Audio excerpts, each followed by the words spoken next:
आपका स्वागत है दोस्तों। यूं तो भारत के हर सैनिक का शौर्य हमेशा ही अद्भुत होता है।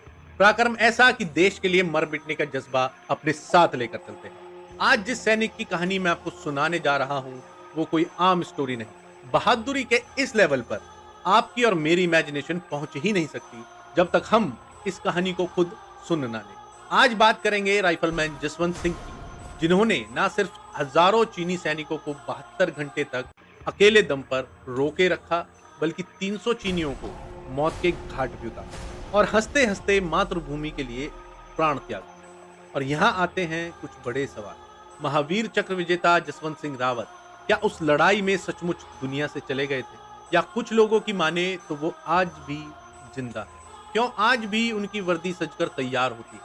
क्यों उनके जूतों पर पॉलिश लगती है? क्यों हर रोज बनता है उनका बिस्तर? क्यों राइफलमैन से उनका प्रमोशन होता रहा?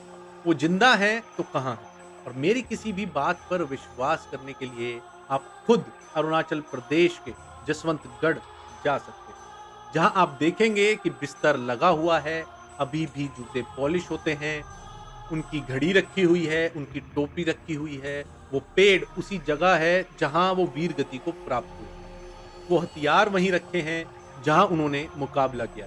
वो हेलमेट, वो गोलियां, वो बनकर सब है। और लोगों का कहना है कि जसवंत सिंह रावत भी साक्षात वहां मौजूद है। लोग आज भी इस पते पर उन्हें चिट्ठियां क्यों लिखते हैं, क्यों मांगते हैं मन्नत, कैसे पूरी होती हैं मांगने वाले की मनोकामना? आइए जानते हैं शौर्य और विश्वास की इस अद्भुत कहानी को, जिसे सुनकर आपकी नसों में बह रहा खून न सिर्फ उबाल मारने लगेगा, बल्कि आपके रोंगटे भी कांप उठेंगे।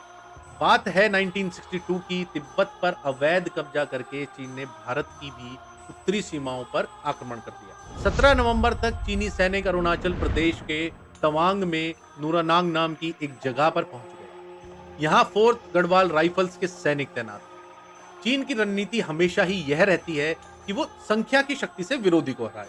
इसीलिए हजारों की संख्या में उसने एक के बाद एक 5 लहरों में अटैक किया, जिसमें पहला अटैक सुबह 5 बजे किया गया, दूसरा और तीसरा अटैक 9:30 बजे और 10:45 पर किया गया, जिसमें चाइनीज आर्मी ने भारी मात्रा में आर्टिलरी और मोर्टार्स फायर किए। माना जाता है चाइनीज आर्मी के पास 80,000 से ज्यादा चाइनीज सैनिक और ऑटोमेटिक वेपन्स की ये टुकड़ी भारत में काफी अंदर तक घुस चुकी थी। मोर्चे पर भारत के जवानों ने जबरदस्त डिफेंस पेश किया, जिसमें भारत को थोड़ा नुकसान तो हुआ, पर चाइना की सेना आगे नहीं बढ़ पाई।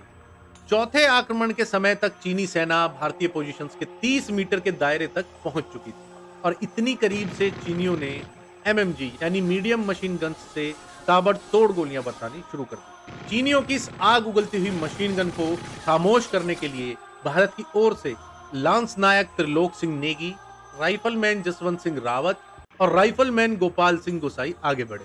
गोलियां तेजी से बरस रही थी, पर तीनों सैनिक किसी तरह बचते हुए चीनी सेना के काफी नजदीक पहुंच गए। त्रिलोक सिंह ने कवर फायर दिया और गोपाल गोसाई और जसवंत सिंह चीनी ट्रेंच के बिल्कुल नजदीक पहुंच गए, जहां उन्होंने ग्रेनेड उछालकर चीन की पोजीशन को नष्ट कर दिया।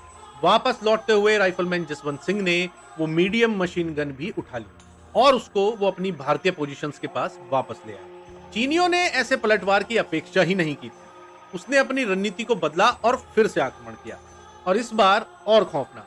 उसने गढ़वाल राइफल्स कंपनी को 3 तरफ से घेर लिया था। जबरदस्त गोलाबारी में भारत ने बहुत नुकसान झेला, और एक एक कर भारत के सब सैनिक वीरगति को प्राप्त होते रहे। अंत में मोर्चे पर अकेले जीवित बचे थे 21 साल के राइफलमैन जसवंत सिंह रावत, पर वो भी पूरी तरह से घायल हो चुके थे। और यही वो जगह और वो वक्त था जहां जसवंत ने 72 घंटों तक अकेले चीनी सेना का सामना किया। घायल होते हुए भी एक बंकर से दूसरे बंकर में जा जाकर वो चीनी सेना पर इस तरह से फायर करते कि उनको समझ ही नहीं आया कि भारत का सिर्फ एक योद्धा ही उन पर भारी पड़ रहा है। भारतीय सेना के मुताबिक वो लड़ते हुए नूरानांग में इसी पेड़ के साइड में वीर गति को प्राप्त हुए थे, और उनके बंकर के आसपास पड़ी थी लगभग 300 चीनी सैनिकों की लाश, जिन्हें अकेले राइफलमैन जसवंत सिंह रावत ने मार गिराया था।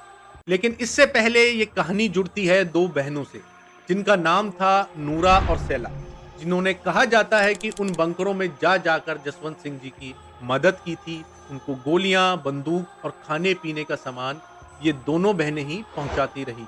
और इन्हीं बहनों के नाम पर उस जगह के दो इंपॉर्टेंट जगहों के नाम भी रखे गए, जिनमें से नूरा के नाम पर इस 100 फीट के झरने का नाम रखा गया नूरा फॉल्स, और सैला के नाम पर रखा गया सैला पास का नाम। भारत सरकार ने जसवंत सिंह जी को मरणोपरांत महावीर चक्र से नवाजा और फोर्थ गढ़वाल राइफल को बैटल ऑफ नूरानांग से सम्मानित किया गया, और इसी बहादुरी के बाद नूरानांग का नाम जसवंतगढ़ बोला जाने लगा और यहीं पर बनाया गया जसवंत सिंह जी का मंदिर, जहां लोकल्स की माने तो जसवंत सिंह जी आज भी तैनात हैं और किसी भी आपदा आने के 48 घंटे पहले तक वो किसी न किसी तरीके से आर्मी को सूचना पहुंचा देते हैं।